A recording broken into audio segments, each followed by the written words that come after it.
brigas, guerras, desolações. A vida é um dom que cultivaremos em paz, e o amor será nosso lema. Vou lutar, trabalhar, reparar o mal que fiz em épocas longínquas, de um passado que ficou pra trás.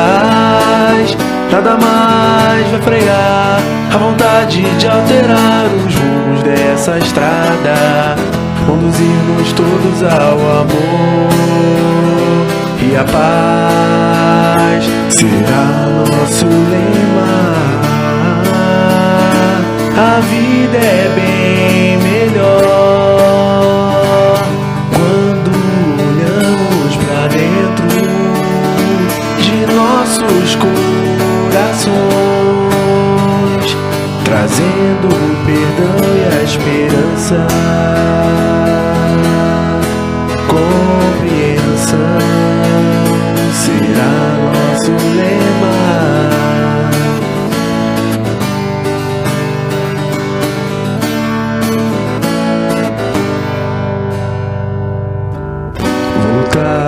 Trabalhar, reparar o mal que fiz em épocas longínquas, de um passado que ficou pra trás.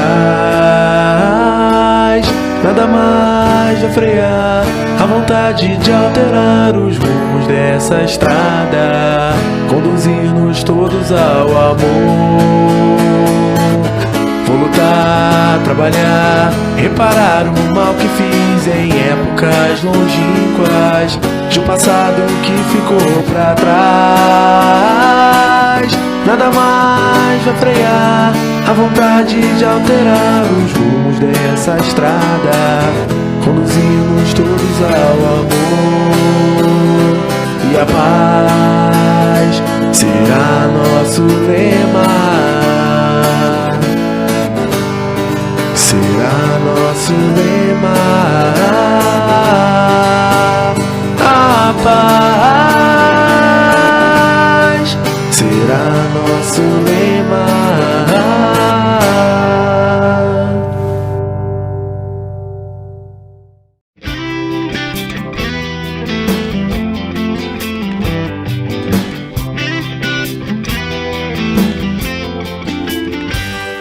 Aquele que faz do amor a sua bandeira e procura a cada passo ouvir a própria consciência é um homem de bem.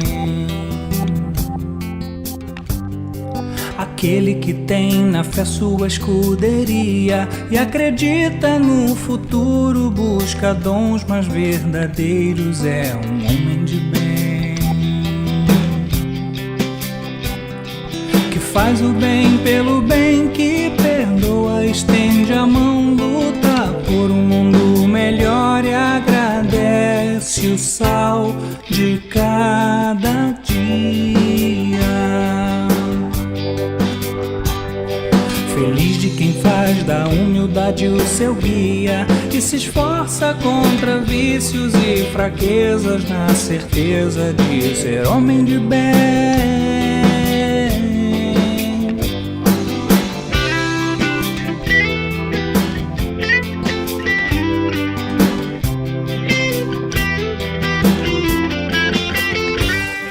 Aquele que faz do amor a sua bandeira e procura a cada passo ouvir a própria consciência é um homem de bem.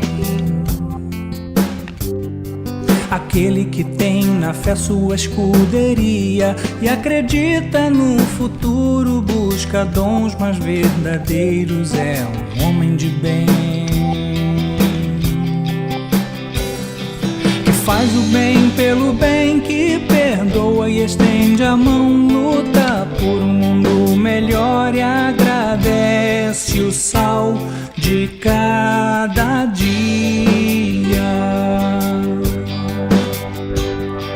Feliz de quem faz da humildade o seu guia, que se esforça contra vícios e fraquezas, fraquezas na certeza de ser homem de bem.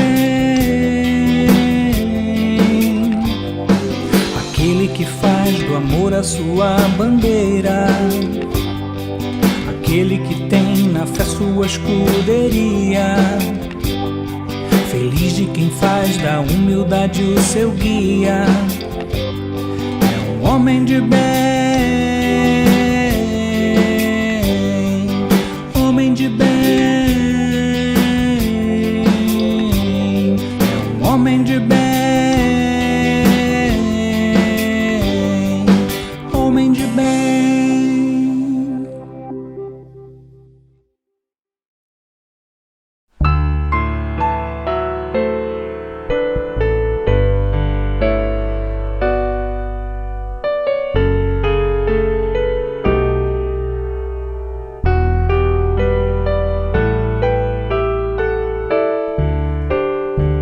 Quando a vida se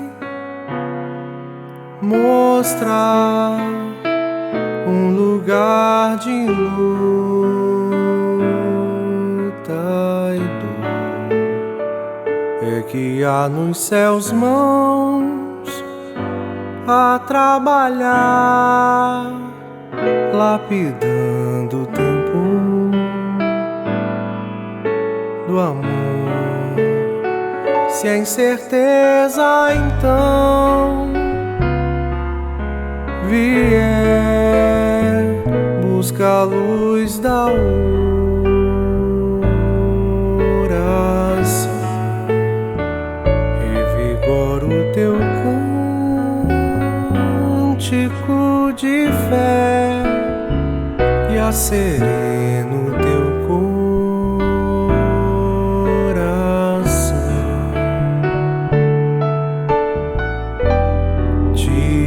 teus olhos das noites sombrias, das brumas, da desilusão. Vê tão somente que a graça divina te acena a renovação. É preciso compreender que o melhor sempre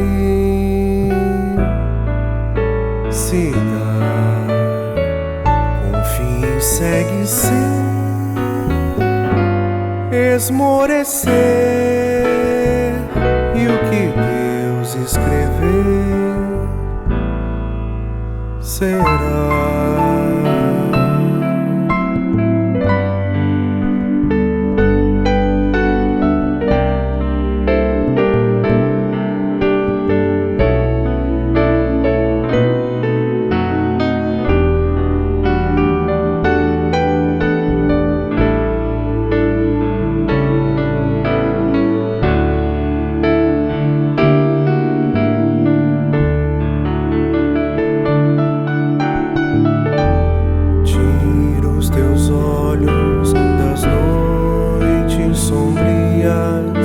Das brumas, da desilusão,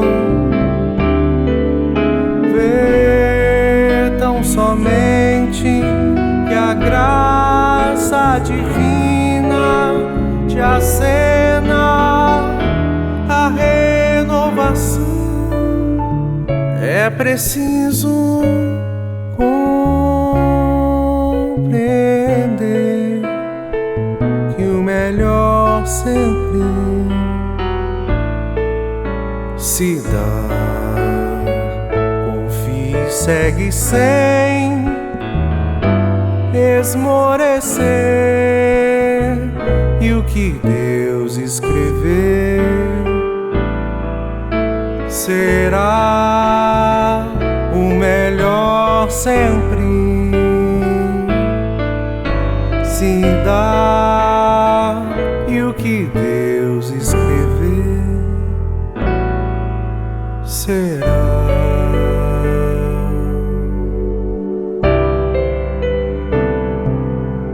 Será.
Olá, amigos do Centro Espírita Miguel, esta casa tão querida que nos acolhe, né? Como estão, né? Espero que todos estejam bem. Viemos mais uma vez agradecer a todos pelas doações recebidas. Até o momento, nós conseguimos a quantia de R$ 15.655. Que Jesus abençoe a todos esses corações generosos, né? Fizemos 4 licitações e recebemos 3 orçamentos. Dentre esses 3 orçamentos, né, o profissional que veio atender melhor as nossas necessidades foi o que apresentou um valor de R$ 18.000 pela sua mão de obra, né? E então nós vamos iniciar o nosso trabalho, né, nosso conserto do telhado no dia 14 de março. E nós devemos gastar aí de material em torno de R$ 8.000. Sendo assim, precisamos dar prosseguimento a essa campanha, né, do conserto do telhado. Falta pouco e nós temos a certeza que nós vamos conseguir concluir essa obra, porque não temos dúvidas de contar com esses amigos queridos do Centro Espírita Miguel, esses corações generosos que estão sempre prontos a nos auxiliar. Muito obrigada, queridos amigos, e que Jesus abençoe a todos nós.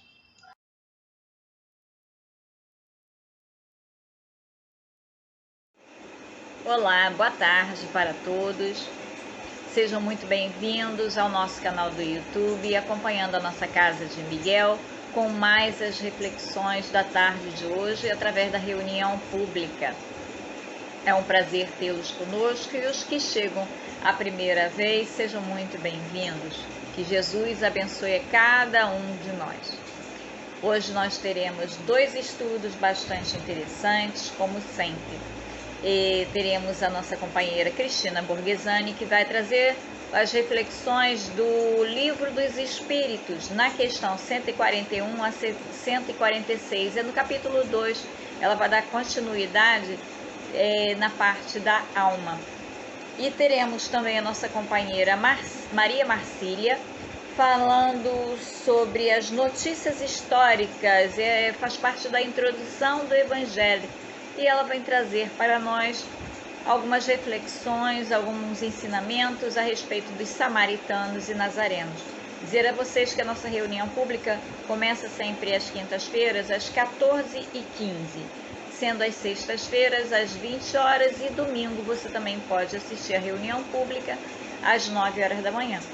Fluidoterapia, você pode estar acompanhando, colocando seu nome, ou daqueles que precisam, né, da irradiação, às terças-feiras, às 19h30, ou quarta-feira, 9 horas da manhã.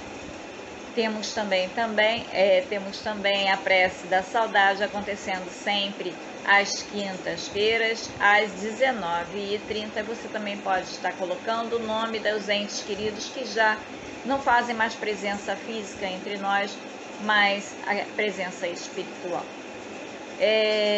Temos aqui embaixo a descrição do vídeo. Ali você encontra o jornalzinho ceareiro, tem também falando sobre o atendimento fraterno e sobre as músicas que fazem parte das nossas vibrações, né? Nossa ambientação da nossa casa, tá? Após o término, não esquece, tem o geal, hein? Para um trabalho todo preparado para as crianças, mas a gente, diga-se de passagem, somos muito bem favorecidos com todo esse trabalho preparado que serve para todos nós também. Outra coisa, gente, não esqueça de dar aquele like, que é o joinha, tá? Com isso, nós vamos estar conseguindo divulgar muito mais os nossos vídeos. Fiquem conosco, Jesus nos abençoe e que a paz esteja com todos nós. Graças a Deus.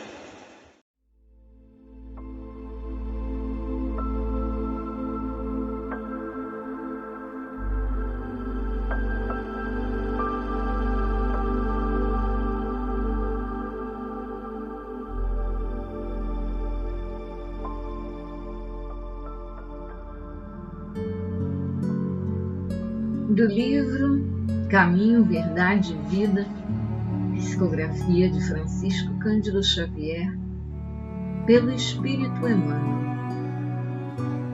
Lição 75. Na casa de César.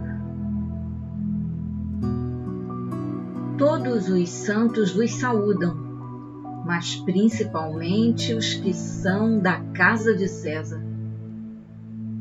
Está na Epístola de Paulo aos Filipenses, capítulo 4, versículo 22. Muito comum ouvirmos observações descabidas de determinados irmãos na crença relativamente aos companheiros chamados a tarefas mais difíceis entre as possibilidades do dinheiro ou do poder. A piedade falsa está sempre disposta a criticar o amigo que, aceitando o laborioso encargo público, vai encontrar nele muito mais aborrecimentos que notas de harmonia. A análise desvirtuada tudo repara maliciosamente. Se o irmão é compelido a participar de grandes representações sociais, costuma-se estigmatizá-lo como traidor do Cristo. É necessário despender muita vigilância nesses julgamentos. Nos tempos apostólicos, os cristãos de vida pura eram chamados santos. Paulo de Tarso, humilhado e perseguido em Roma, teve ocasião de conhecer numerosas almas nessas condições e, o que é mais de admirar, conviveu com diversos discípulos de semelhante posição relacionados com a habitação palaciana de César. Deles recebeu atenção e favores, assistência e carinho. Escrevendo aos Filipenses, faz menção especial desses amigos do Cristo. Não julgues, pois, a teu irmão pela sua fortuna aparente ou pelos seus privilégios políticos. Antes de tudo, lembra-te de que havia santos na casa de Nero e nunca ouvides tão grandiosa lição.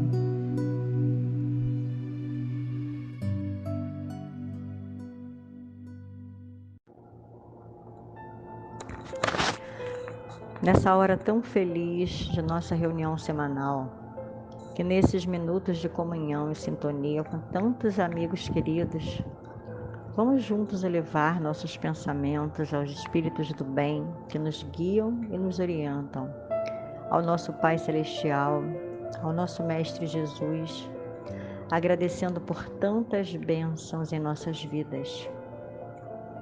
Obrigada, Senhor, por tantas oportunidades e tantas possibilidades. Obrigada pelas lições, pelo amparo, pelo amor que nos dedica e que nos inspira. Apacenta suas ovelhas, Senhor. Nos ajuda a trilhar o caminho do bem, a lutar o bom combate, e sempre estarmos sintonizados com sua bondade, seu amor e sua luz. Que estejamos de mente e coração abertos a todas as lições benditas dessa hora. Que consigamos aplicar essas lições no nosso dia a dia, sendo cada vez mais espíritos melhores no caminho do bem. Sê conosco, mestre amigo, hoje e sempre. Graças a Deus. Graças a Jesus.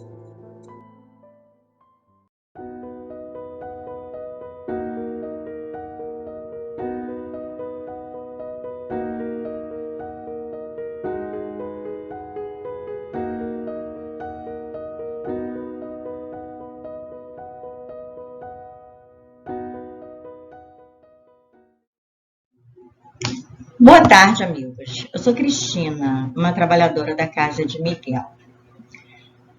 Para os companheiros que não podem me ver hoje, eu vou dar uma breve descrição. Eu sou uma mulher parda de 61 anos, tenho cabelos crespos acima dos ombros. Estou vestindo uma camiseta rosa. Eu trouxe aqui um pouquinho do resultado dos meus estudos sobre o capítulo 2, Encarnação dos Espíritos, sobre a alma. Questões 141 a 146. Lembrando que a definição de alma feita por Kardec é: alma é o espírito encarnado. Vamos refletir juntos um pouquinho? Vamos lá. Pergunta 141. Há alguma coisa de verdadeiro na opinião dos que pretendem que a alma é exterior ao corpo e o circunvolve? Ou seja, será que a alma é um recipiente onde o corpo fica encerrado? A alma envolve o corpo apenas pelo lado de fora? Resposta. A alma não se acha encerrada no corpo, qual pássaro numa gaiola. Irradia e se manifesta exteriormente como a luz através de um globo de vidro. Então, uma explicação bem clara, né? E a alma, ela está em cada parte de nós, do nosso corpo. Ela transpassa o corpo, ela sai, né, de dentro, ela está dentro do corpo, através do corpo e transpassa o corpo e vai além dele. A alma tem 2 envoltórios, um sutil e leve, é o primeiro, ao qual chamas perispírito. Outro grosseiro, material e pesado, o corpo. A alma é o centro dos envoltórios, como germen dentro do caroço.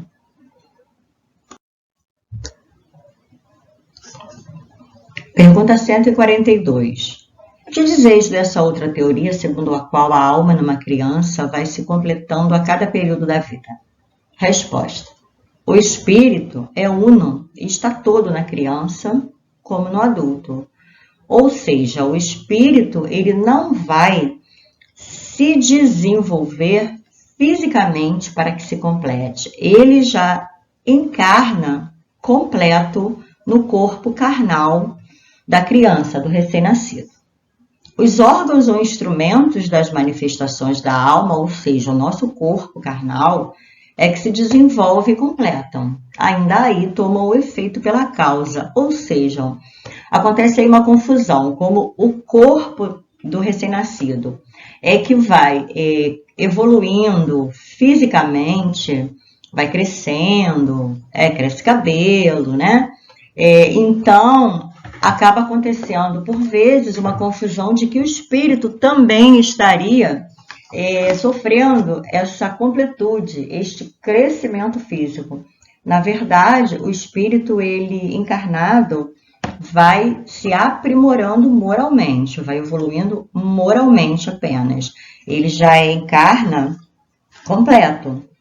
Inclusive, nós nem sabemos a nossa idade espiritual, né? Nós encarnamos, não sabemos se somos espíritos jovens, espíritos centenários, milenares, né? Nós não temos esse conhecimento.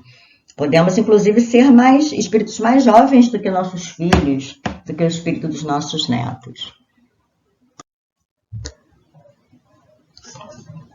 Pergunta 142. O que dizeis dessa outra teoria, segundo a qual a alma numa criança vai se completando a cada período da vida? Resposta. O espírito é uno e está todo na criança, como no adulto. Ou seja, o espírito ele não vai se desenvolver fisicamente para que se complete. Ele já encarna completo no corpo carnal da criança, do recém-nascido.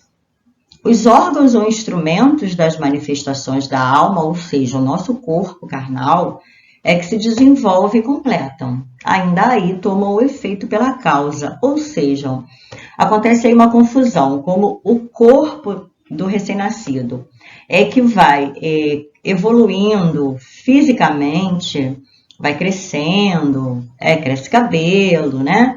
Então, acaba acontecendo, por vezes, uma confusão de que o espírito também estaria sofrendo essa completude, este crescimento físico. Na verdade, o espírito, ele encarnado, vai se aprimorando moralmente, vai evoluindo moralmente apenas. Ele já encarna completo. Inclusive, nós nem sabemos a nossa idade espiritual, né? Nós encarnamos, não sabemos se somos espíritos jovens, espíritos centenários, milenares, né? Nós não temos esse conhecimento. Podemos, inclusive, ser espíritos mais jovens do que nossos filhos, do que o espírito dos nossos netos.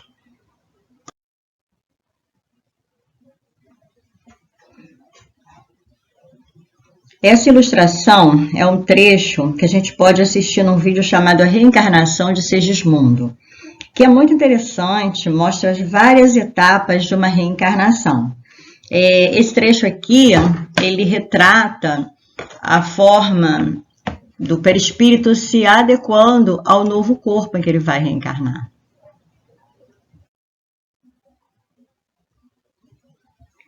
Pergunta 143. Por que os espíritos não definem do mesmo modo a alma? Resposta. Os espíritos não acham todos esclarecidos igualmente sobre esses assuntos.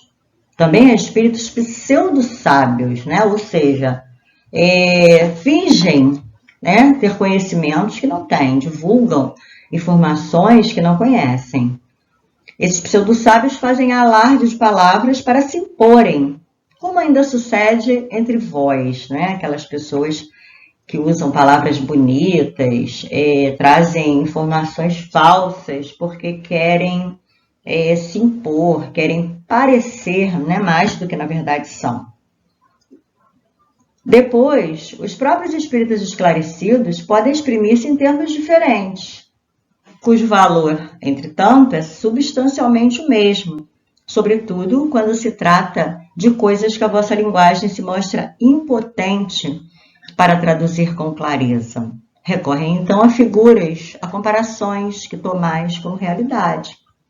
Quer dizer, os espíritos que realmente têm conhecimento e que tentam trazê-los para nós, por vezes sentem a dificuldade da barreira da linguagem, porque muitas das verdades, né, do mundo, do universo, nós ainda não temos vocabulário para entender, para traduzir. E então, eles até tentam passar o conhecimento, mas quando tem essa barreira, né, do entendimento, dessa linguagem que usamos, eles tentam, por vezes, fazer comparações, né, usar figuras de linguagem, usar metáforas, e aí entra na questão do entendimento, da interpretação. E corremos o risco de interpretar de forma errônea, de forma equivocada.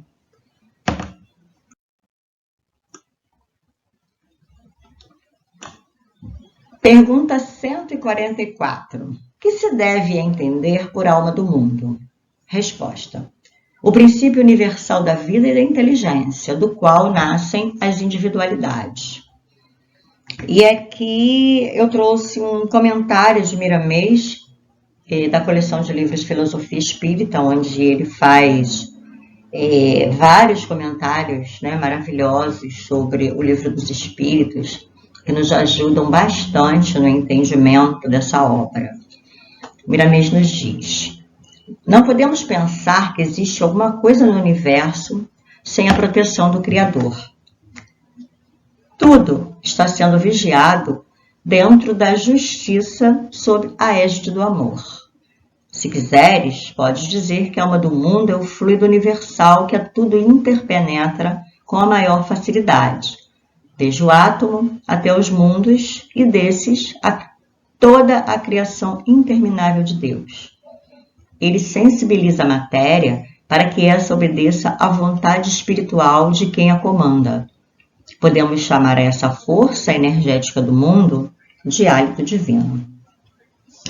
Essa fonte, né, de inteligência da Terra, e muitos estudiosos comentam que seria a união dos espíritos que comandam o planeta, que cuidam do planeta sob a orientação do nosso governador maior, que é Jesus.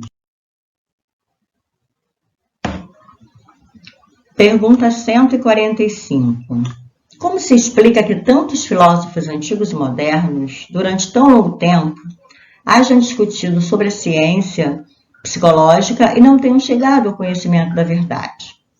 Resposta: esses homens eram precursores da eterna doutrina espírita.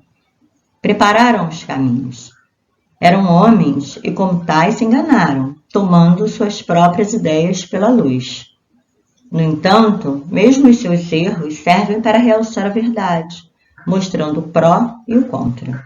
Demais, entre esses erros se encontram grandes verdades que um estudo comparativo torna apreensíveis. Lembremos que as verdades vão sendo reveladas para nós conforme nossa capacidade de entendimento se alarga, né? Se aprimora, conforme nossa maturidade espiritual. Nem tudo hoje pode nos ser revelado ainda, como também houve isso no passado, né? Como aconteceu no passado.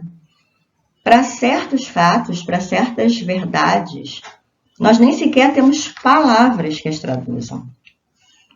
Os precursores, né, esses filósofos antigos, né, que trouxeram as primeiras revelações, né, como Sócrates, Platão, Moisés, eles trouxeram para nós o seu entendimento das revelações que chegaram para eles. E aos poucos, né, conforme a humanidade vai amadurecendo, conforme a humanidade vai tendo a capacidade de entendimento, tudo vai sendo esclarecido. Um dia vamos chegar lá, né? Sócrates, no século V a.C., já nos revelava que a alma é imortal. Platão, no século IV a.C., já falava que existiam dois mundos, um mundo material e um mundo espiritual. Olha que legal, há tanto tempo, né? Antes ainda de Cristo, eles já traziam essas informações importantíssimas que são a base da nossa doutrina.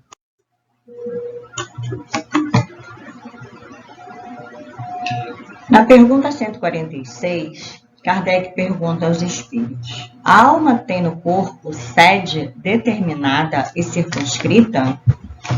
Resposta: não. Porém, nos grandes gênios, em todos os que pensam muito, ela reside mais particularmente na cabeça, ao passo que ocupa principalmente o coração naqueles que muito sentem e cujas ações têm todas por objeto a humanidade. Então, na resposta, diz que ela reside mais particularmente, né? Não especificamente, né? Sediada apenas nesses locais do corpo carnal. A 146A pergunta: que se deve pensar da opinião dos que situam a alma num centro vital? Resposta: quer isso dizer que o espírito habita de preferência essa parte do vosso organismo, por ser aí o ponto de convergência de todas as sensações. Os que a situam no que consideram o centro da vitalidade, estes a confundem com o fluido ou princípio vital. Pode, todavia, dizer-se que a sede da alma se encontra especialmente nos órgãos que servem para as manifestações intelectuais e morais. Então, a alma, ela ocupa todo o nosso corpo carnal, tendendo especificamente, dependendo da situação moral em que esse espírito se destaque, dependendo da sua pendência, seja para a inteligência, seja para a emoção. Vamos lembrar que o cérebro é um instrumento de comando neural, né, para as realizações das funções da vida no mundo físico.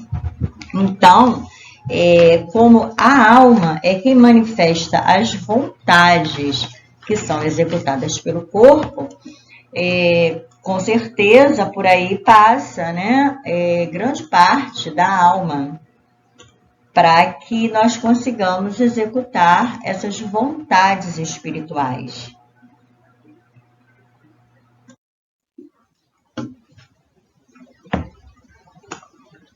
E para concluir o nosso estudo de hoje, eu trouxe uma frase de Emmanuel, do livro No Portal da Luz, psicografado por Chico Xavier. És um espírito eterno, envergando temporária forma física, à maneira de um servidor vestindo uniforme de trabalho, francamente deteriorável e passageiro. Então aqui ele nos lembra, o corpo é apenas um instrumento, uma ferramenta temporária para que o espírito possa trabalhar, se aprimorar, progredir. Que à luz dessa doutrina espírita que tanto nos esclarece, nos conforta, nos ampara, essa doutrina que nos instrui, que consigamos fazer o nosso melhor trabalho, que consigamos ser a melhor versão de nós mesmos, progredindo, contribuindo, mesmo que minimamente, no progresso da humanidade. Sigamos rumo à perfeição para a qual fomos criados, em direção da felicidade plena, da felicidade real. Nós vamos chegar lá, né? Um dia a gente chega lá. E é isso, gente. Obrigada pela atenção, pela paciência e até o próximo encontro, se Deus quiser.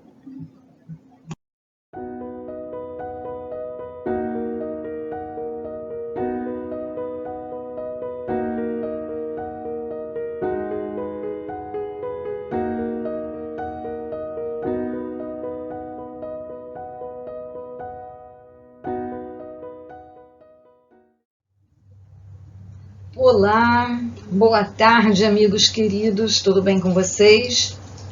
Meu nome é Maria Marcília, sou uma trabalhadora do Centro Espírita Miguel e hoje vamos continuar a nossa exposição. Estamos na introdução do Evangelho segundo o Espiritismo em notícias históricas. Vamos falar um pouquinho sobre samaritanos e nazarenos.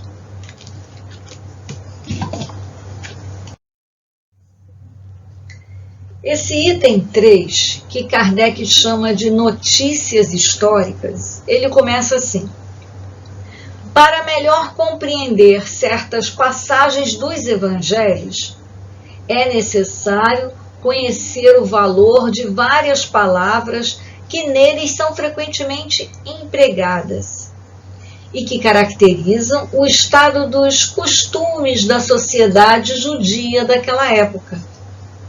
Essas palavras, não tendo mais para nós o mesmo sentido, têm sido muitas vezes mal interpretadas e, por isso mesmo, têm deixado uma espécie de incerteza.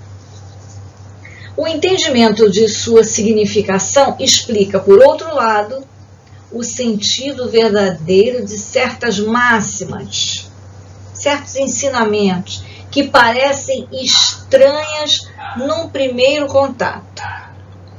Então, o que Kardec está querendo dizer aqui, nesse item que eles chamam notícias históricas e que está aqui no comecinho do Evangelho segundo o Espiritismo, né?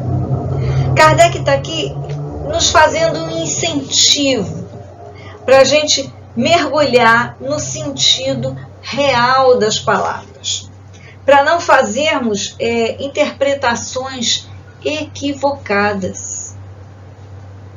Quando estudarmos o Evangelho, podemos interpretar corretamente, porque ao longo desses séculos, né, e nós já estamos aí na estrada já há muitos séculos, né, desde quando Cristo veio trazer a sua mensagem há 2000 anos atrás, de lá para cá, a humanidade interpretou erroneamente os seus ensinamentos. Então, Kardec, no início do Evangelho, ele coloca essa instrução para que a gente possa extrair o máximo de entendimento nas passagens do Evangelho, nas mensagens do Cristo, né? E para que a gente precisa extrair o máximo dessas mensagens? Ora, nós queremos nos melhorar, não é verdade? Queremos a cada dia nos tornarmos pessoas melhores, né? Então, para que a gente possa se tornar melhor, é preciso que a gente compreenda a mensagem do Cristo. o seu sentido verdadeiro. Porque muitos pontos, muitas passagens do Evangelho são de difícil entendimento. Então é preciso que a gente se concentre, leia com calma, com atenção, verifique o sentido literal das palavras, que é o sentido verdadeiro, e tente extrair o sentido figurado das coisas. Porque muitas vezes aquilo que parece que está sendo dito não é aquilo, é outra coisa. Então, como Emmanuel nos orienta lá no Consolador, né, devemos nos esforçar para retirarmos o espírito da letra.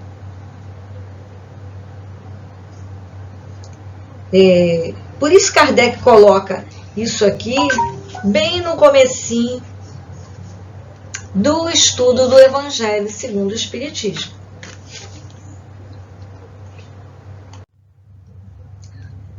A primeira palavra que Kardec coloca aqui para a gente compreender o sentido é samaritanos.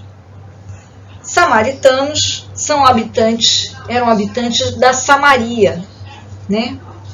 Uma cidade na época de Jesus. Então vamos voltar no tempo, né, para a gente poder entender o que aconteceu. 930 anos antes de Cristo, Israel vivia um período de monarquia. Lembram do rei Davi, rei Salomão, que construiu o templo, né? Depois da morte de rei Salomão, resumindo, né, as tribos se separaram. 10 tribos de Israel passaram a ser do Reino do Norte, 2 tribos passaram a ser do Reino do Sul. As tribos do Reino do Norte ficaram com Samaria como capital, e a do Reino do Sul como Jerusalém como capital.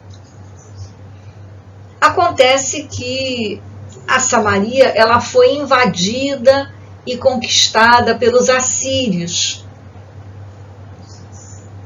E eles levaram pessoas cativas e trouxeram pessoas também para Samaria.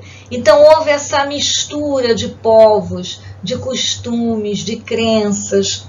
Os assírios eram idólatras, eram pagãos. Então os samaritanos acabaram se casando, né, ao longo do tempo com esse povo, e ficou uma população mista, né? Então, por causa dessa mistura, né, dessa miscigenação, os judeus lá de Jerusalém passaram a considerar os samaritanos impuros, porque eles não seguiam mais a Torá como deveria ser seguido.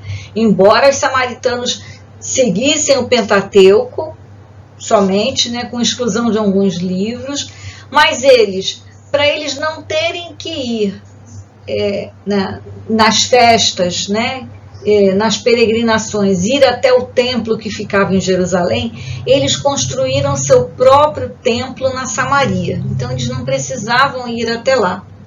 Então iniciou-se essa hostilidade, esse ódio entre judeus e samaritanos, né? Os judeus os consideravam impuros e não pronunciavam sequer o nome samaritano. E por que Kardec acha que a gente tem que entender o significado de samaritano? Ora, Jesus, quando nos contou a parábola do bom samaritano, a gente entendendo que o samaritano era um povo hostilizado e odiado, a gente compreende melhor por que essa parábola chocou tanto as pessoas na época. Lembram dessa parábola, né? Um homem caído na estrada, foi assaltado, estava todo machucado. Passou um sacerdote, não parou para ajudar. Passou um levita da tribo de Levi, né, ajudante dos sacerdotes. Passou, olhou também, não parou para ajudar. E aí passou um samaritano e esse parou para ajudar. Então Jesus contou essa parábola porque um doutor da lei estava perguntando para ele: quem é meu próximo, né? E Jesus respondeu a ele: próximo é todo aquele que necessita de amparo. Mostrando aí que o samaritano, tão hostilizado, tão odiado, foi o único que ajudou, né? Quais seriam os samaritanos nossos de hoje em dia, né? Quem é que nós hostilizamos, achamos impuros, temos como inimigos e esquecemos de que eles são nossos próximos? Não é verdade?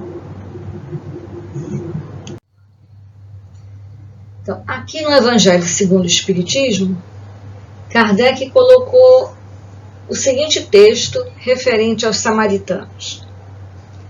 Após o cisma das 10 tribos, ou seja, a separação, Samaria tornou-se a capital do reino dissidente de Israel. Destruída e reconstruída por várias vezes, ela foi, sob o domínio dos romanos, a sede da Samaria. Os samaritanos estiveram quase sempre em guerra com os reis de Judá, que nós falamos, né? O reino do norte vivia em guerra com o reino do sul. Uma aversão profunda, que data da separação, perpetuou-se inalterável entre os dois povos, que fugiam a qualquer relação recíproca. Não se falavam.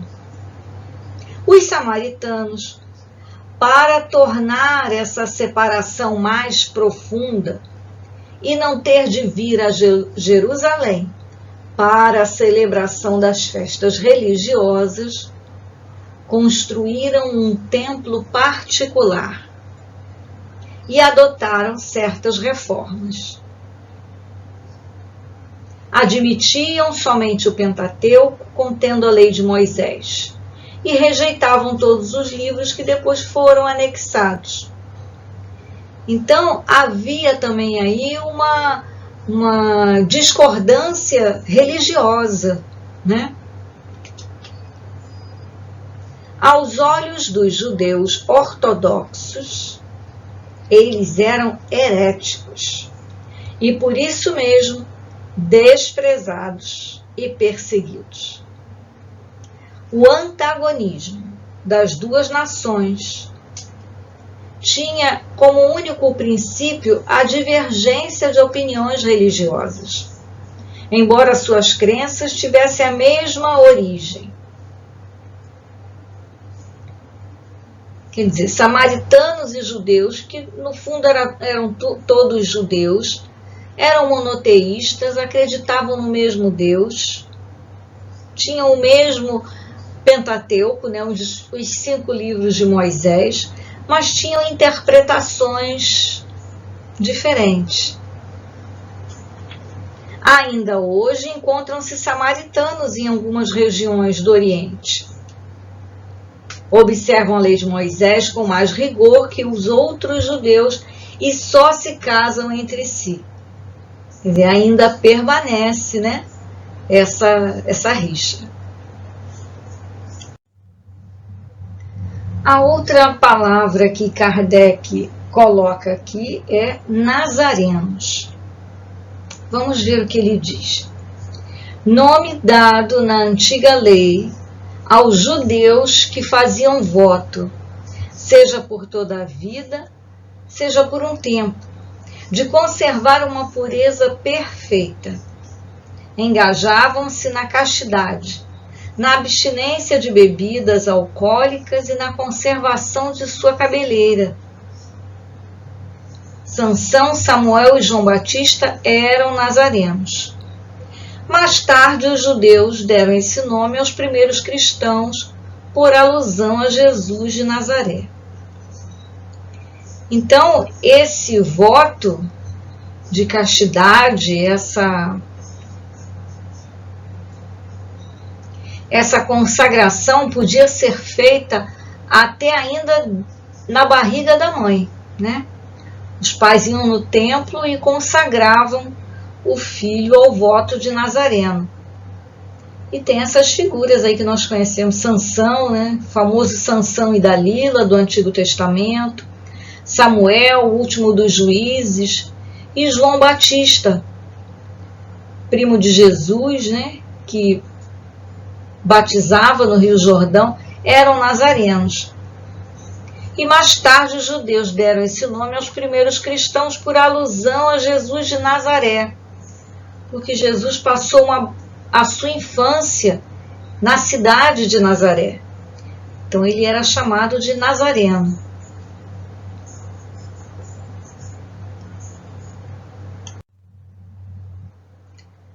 Aqui uma pequena imagem da cidade de Nazaré, né? Que no Novo Testamento a cidade é descrita como local de nascimento de Maria, mãe de Jesus, e onde o mesmo passou sua infância. Por esse motivo é um centro de peregrinação cristã. É muito visitada a cidade de Nazaré, lá em Israel. Bem, aqui então encerramos a nossa exposição, falando um pouquinho sobre samaritanos e nazarenos. Fiquemos em paz, um beijo no coração de cada um de vocês.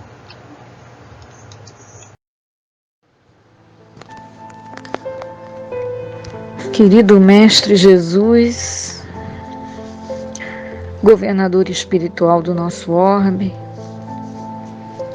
receba, Mestre, a nossa gratidão por mais essa tarde de encontro de almas, de estudos e de reflexões acerca do Teu Evangelho de amor. Que possamos continuar firmes nesta estrada, nos melhorando pouco a pouco, nos esforçando e aproveitando cada oportunidade que nos surge no caminho. Que as nossas disposições, Mestre, sejam de otimismo, de alegria, de bom ânimo e de esperança. Obrigada, Mestre Jesus. Sê conosco, Senhor, agora e sempre. Graças a Deus.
Zazá, Lola, eu tenho um espelho mágico aqui. Vocês querem brincar com ele? Sério, pai?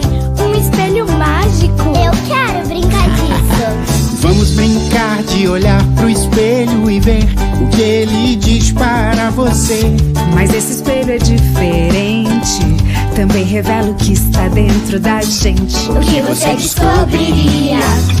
O que você aceitaria? O que você melhoraria? Do que você iria se orgulhar? Esse espelho tem bons conselhos, é só você prestar bem atenção, pois nele a gente vê a cara e vê melhor ainda o coração. Que cada um é do seu jeito, com qualidades e defeitos, e todos merecem respeito. O seu espelho pode te mostrar um jeito bem melhor de ver o mundo, e lá no fundo um mundo melhor. Depende do que você aprende. Com o que o espelho tem pra te mostrar um jeito bem melhor de ver o mundo, e lá no fundo um mundo melhor. Depende do que você aprende. Com o que o espelho tem pra te mostrar. Nossa, que legal brincar com esse espelho. Ele consegue mostrar o que tem dentro da gente. É isso mesmo. Eu descobri coisas muito legais. Ai, como eu amo esse espelho, aprendo tanto com ele. Puxa, que bom, então vamos brincar mais com esse espelho? Vamos nessa. Vamos brincar de olhar pro espelho e ver o que ele diz para você. Mas esse espelho é diferente, também revela o que está dentro da gente. O que você descobriria? O que você aceitaria? O que você melhoraria? Do que você iria se orgulhar? Esse espelho tem bons conselhos, é só você prestar bem atenção, pois nele a gente vê a cara e vê melhor ainda o coração. Que cada um é do seu jeito, com qualidades e defeitos, e todos merecem respeito. O seu espelho pode te mostrar um jeito bem melhor de ver o mundo, e lá no fundo um mundo melhor. Depende do que você aprende. Com o que o espelho tem pra te mostrar um jeito bem melhor de ver o mundo, e lá no fundo um mundo melhor. Depende do que você aprende. Com o que o espelho tem pra te ensinar.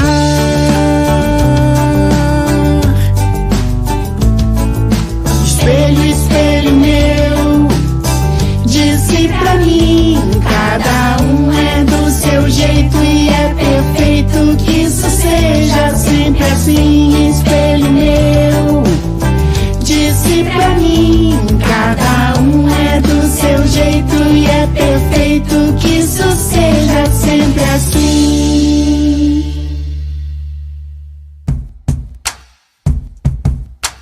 Quem é corajoso, por favor, levante a mão. Pois todo corajoso já teve medos de montão. Quem é corajoso, por favor, levante a mão. Pois todo corajoso já teve medos de montão. Eu já tive medo de fazer a prova, meu irmão já teve medo da escuridão. Muita gente tem medo de pesadelo, e quem teme sonho com bicho papão. Será que adulto também tem medo? Eu desconfio que tenha também. De barata, agulha e estar sozinho, saber se ficar ou seguir além. Mas o problema não é ter medo, eu sinto ele com coragem. Vou encarar mais confiante, independente da idade.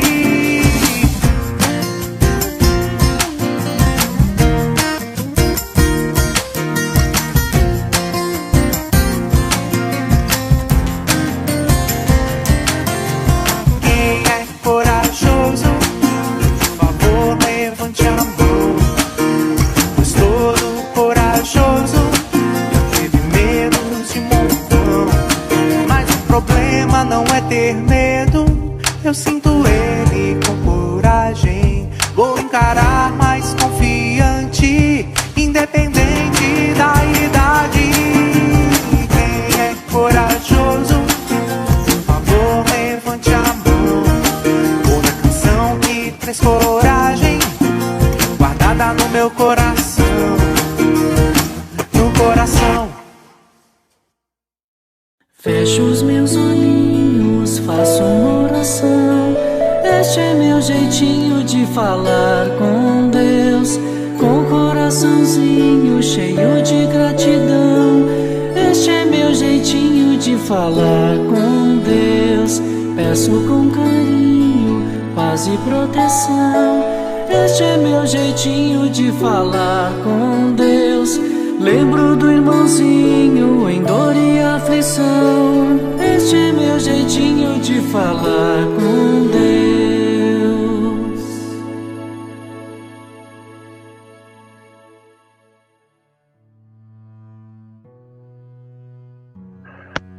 Fechando seus olhos, agradecer por mais uma oportunidade de estudo, que possamos aprender cada vez mais, tornar pessoas melhores. Que assim seja, graças a Deus. Olá pessoal, tudo bem? Então, hoje nós vamos falar sobre o valor da verdade. Nós aprendemos com Jesus a seguinte frase: conhecereis a verdade e a verdade vos libertará. Será que conseguimos compreender essa expressão? Quando pensamos nessa questão da necessidade de buscarmos a verdade, é muito comum que as pessoas que querem fugir desse questionamento a si mesma fiquem perguntando: o que é a verdade? É ter sinceridade e boa-fé em todas as ações e pensamentos. É procurar ser autêntico, fiel, legítimo e legal. Parecer o que realmente é. A verdade trabalhada por nós, vivida por nós, é libertadora. Quando a verdade passa a ser uma vivência nossa, um estilo de vida nosso, aí então, por amar a verdade, por respeitá-la, por se sensibilizar com ela, a criatura humana então conseguirá se libertar. É importante que a verdade nos liberta seja verdade vivenciada. Mas para que sejamos felizes verdadeiramente a partir do conhecimento da verdade, é necessário que mergulhemos nela e deixamos que ela mergulhe em nós. No livro Fonte Viva tem a mensagem 173, fala assim: ante a luz da verdade, que ela é sobre o esclarecimento de Emmanuel sobre essa frase que eu falei antes, né? Conhecereis a verdade e a verdade vos libertará. Isso está em João, capítulo 8, versículo 32. No finalzinho dessa mensagem, que eu vou ler para vocês, fala assim: só existe verdadeira liberdade na submissão ao dever fielmente cumprido. Conhecer, portanto, a verdade é perceber o sentido da vida. É perceber o sentido da vida e crescer em serviço e brilhamento constante. Observa desse modo a tua posição diante da luz. Quem apenas vislumbra a glória, ofuscante da realidade, fala muito e age menos. Quem, todavia, lhe penetra a grandeza indefinível, age mais e fala menos. E agora nós vamos ver um desenho, né, que fala mais sobre esse assunto e a gente vai fazer mais reflexões, tá bom, minha gente? Fiquem com Deus e até a próxima.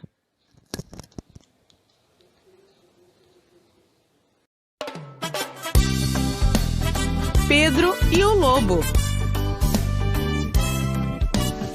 Esta é a história de Pedro, um pequeno cuidador de ovelhas, que levava seu pequeno rebanho para pastar, entediado e com muita frouxidão. Sentado na velha colina de onde Pedro vigiava tudo, lhe ocorreu um plano, com a ideia de rir um pouco. Saiu correndo colina abaixo, gritando: "Lobo! Eu vi um lobo!" E todo o povo corria assustado. "O que está acontecendo, Pedro?" Todos gritavam, e Pedro parava na frente de todos e ria. "Hahaha, eu enganei vocês." Pedro voltou para sua colina em seguida, cuidando das suas ovelhas. E quando se sentia entediado, voltava a fazer o mesmo. Saía correndo colina abaixo, gritando: "Lobo! Eu vi um lobo!" E todo o povo corria assustado. "O que está acontecendo, Pedro?" gritavam todos. E Pedro parava na frente de todos e ria.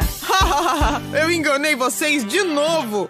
Pedro voltou para sua colina em seguida, cuidando das ovelhas. E se outra vez ficava entediado, voltava a fazer o mesmo. Saía correndo colina abaixo, gritando: "Lobo! Eu vi um lobo!" Mas nada do povo sair para ajudá-lo. "É só o Pedro que engana todo mundo." E Pedro parou e se deu conta de que ninguém saiu. Ué, ninguém saiu. Uma tarde, Pedro cochilava. Estava confiante de que nada estava acontecendo, mas o lobo se aproximava. Tinha fome e ninguém estava vigiando. Pedro acordou e com seus olhos viu um animal selvagem, o lobo feroz. Tremendo de medo, ele despertou e saiu gritando a plenos pulmões: "Ajuda! Ajuda!" Saiu correndo colina abaixo, gritando: "Lobo! Eu vi um lobo!" Ninguém do povo saiu para ajudá-lo. "É só o Pedro que engana todo mundo." E Pedro, que corria, se deu conta de que ninguém saiu, mas dessa vez havia um lobo. Como Pedro viu que ninguém saía, decidiu subir a colina e enfrentar o lobo com coragem. Pegou umas pedras e subiu. O lobo estava quase comendo as ovelhas, que não podiam se defender. Pedro jogou todas as suas pedras e o lobo se virou para ver quem era. Você acha que pode comigo com essas pedras? Terei que te comer primeiro, menino bobo. Sou o lobo feroz. Pedro, assustado, tremia as pernas e não se deu conta de que 3 ovelhas escaparam e foram até o povo pedir ajuda. As pessoas se deram conta de que estavam em perigo e todo o povo saiu para ajudar Pedro. Afugentaram o lobo, que se foi dizendo: "Tem muita gente neste povo!" E as ovelhas foram salvas. O povo todo comemorou. Pedro aprendeu que não é bom dizer mentiras, pois ninguém acredita em você quando precisa de ajuda. Essa é a lição.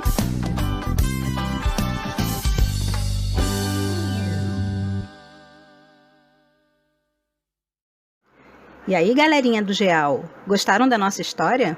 Legal, né? Mas vamos conversar um pouquinho sobre ela? E sobre o valor da verdade? Então, vocês notaram que na nossa história, quando Pedro ficava entediado, ele mentia? Ele saía correndo pela colina abaixo gritando: "Lobo! Lobo!" E fazia isso várias vezes ao dia. Até que em um dia, ninguém acreditou mais nele. E o que aconteceu? Em uma tarde, o lobo feroz apareceu de verdade.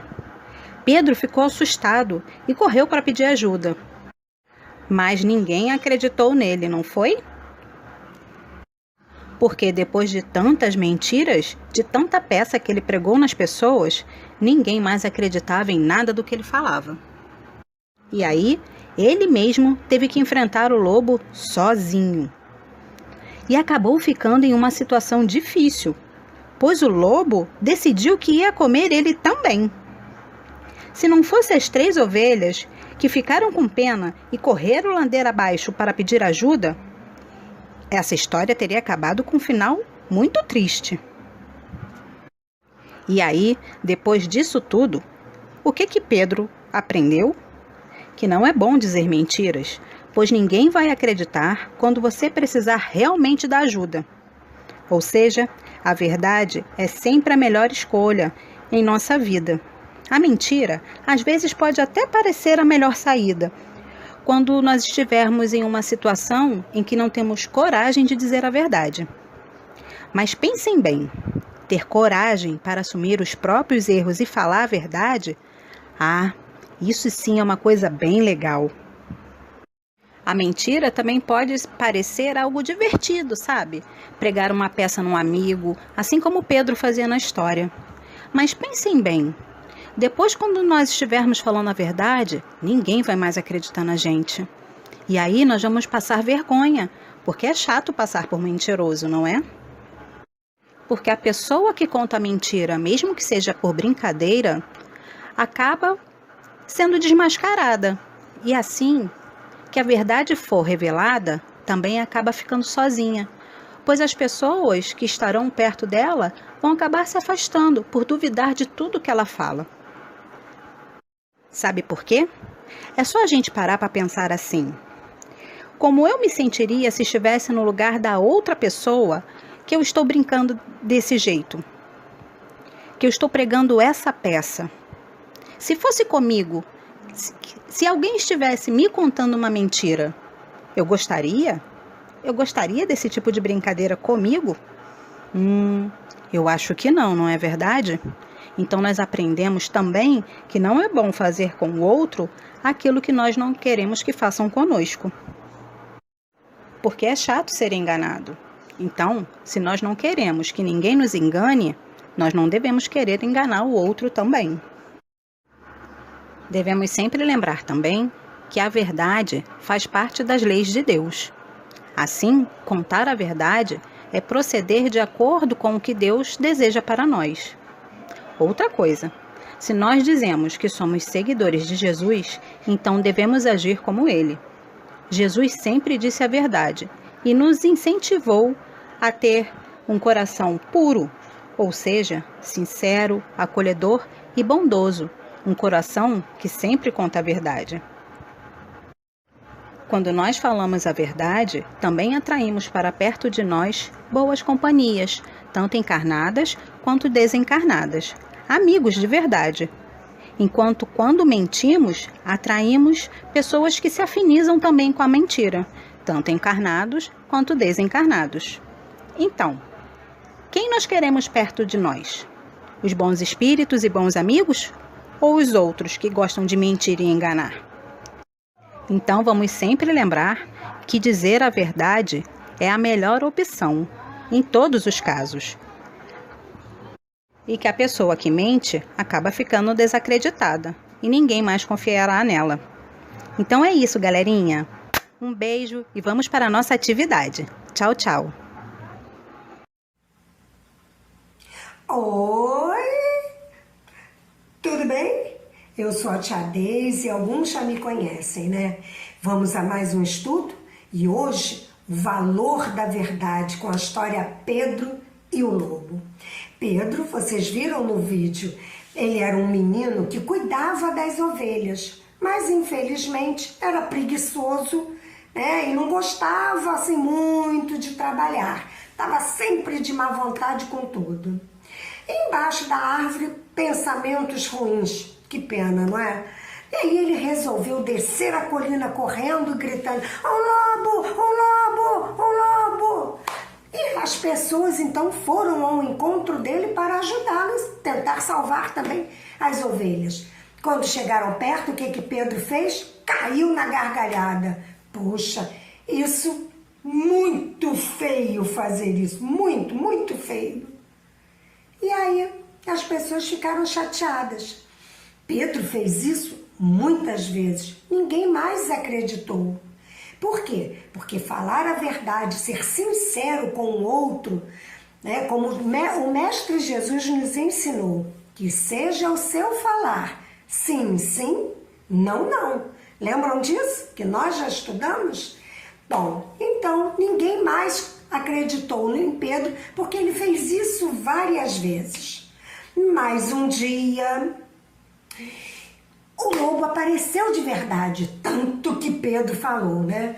E aí Pedro ficou apavorado, desceu a colina correndo, gritando: um lobo, um lobo, um lobo! Ora essa, claro que ninguém foi lá socorrê-lo. E aí Pedro ficou assim, puxa, mas aí ele viu umas pedras, pegou as pedras e correu lá, começou a tacar pedra no lobo, para o lobo fugir. Só que, nesse meio tempo, algumas ovelhas foram lá para onde estavam as outras pessoas. Por quê? O lobo não podia pegar todas as ovelhas de uma vez só, né? Claro. E aí, as pessoas, quando viram as ovelhas, acreditaram, porque como é que elas estariam ali correndo apavoradas? Então, foram ao encontro de Pedro e espantaram o lobo.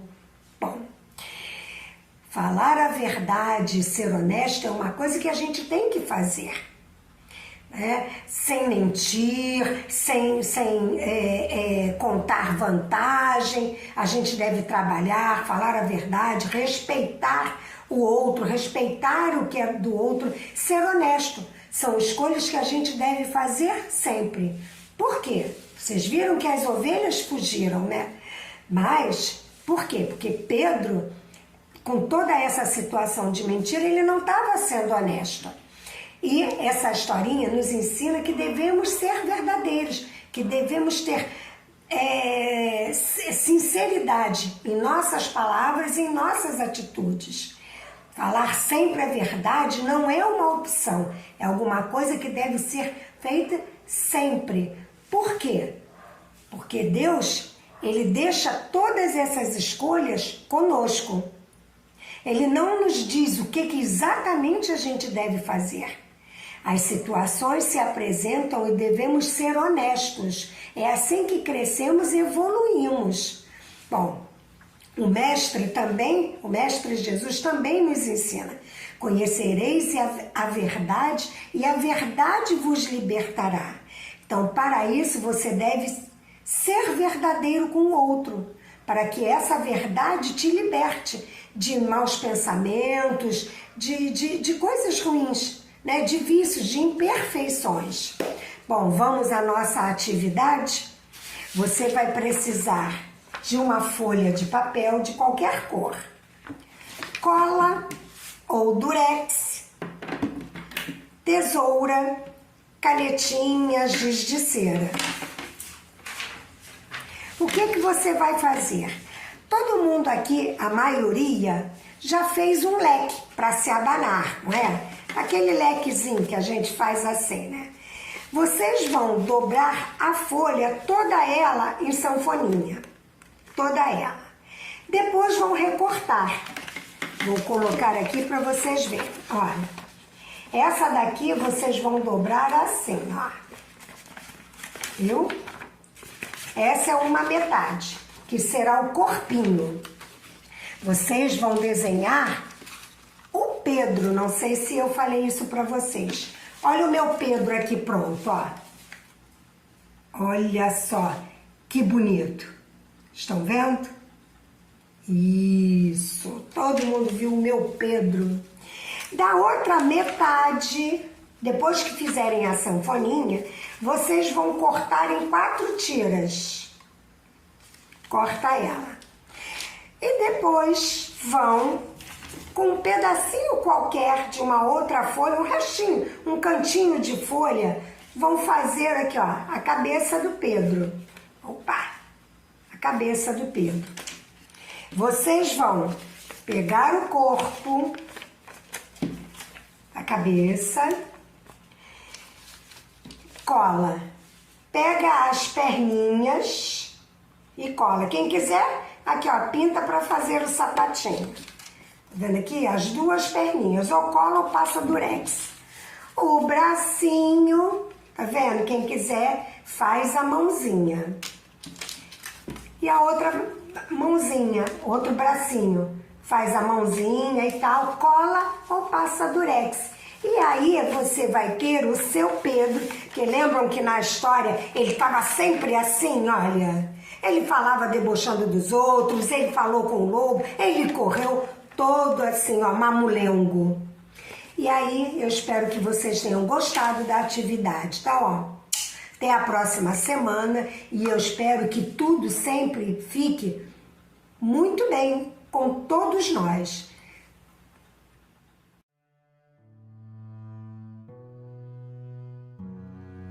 Chegamos ao final do nosso estudo com um coraçãozinho cheio de gratidão. Agradecidos a Deus, a Jesus, por esses momentos de compreensão e paz de espírito. Que a cada dia possamos sermos mais verdadeiros e com certeza a verdade nos libertará. Que assim seja, graças a Deus, graças a Jesus.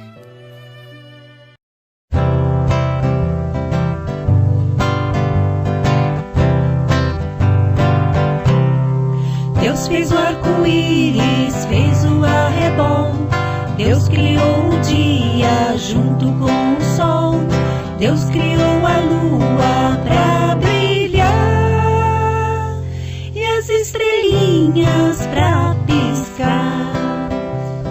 Deus fez a gatinha, fez também o cão. Uau. Criou a galinha e o pato grandão. Deus fez o coelhinho branco assim e a vaca dá leitinho pra mim. Deus criou as flores, árvores também. Deus criou a chuva que me faz tão bem. Deus criou a grama pra brincar e o ar pra respirar. Deus fez o papai, mamãe, a mim. Por isso sou feliz.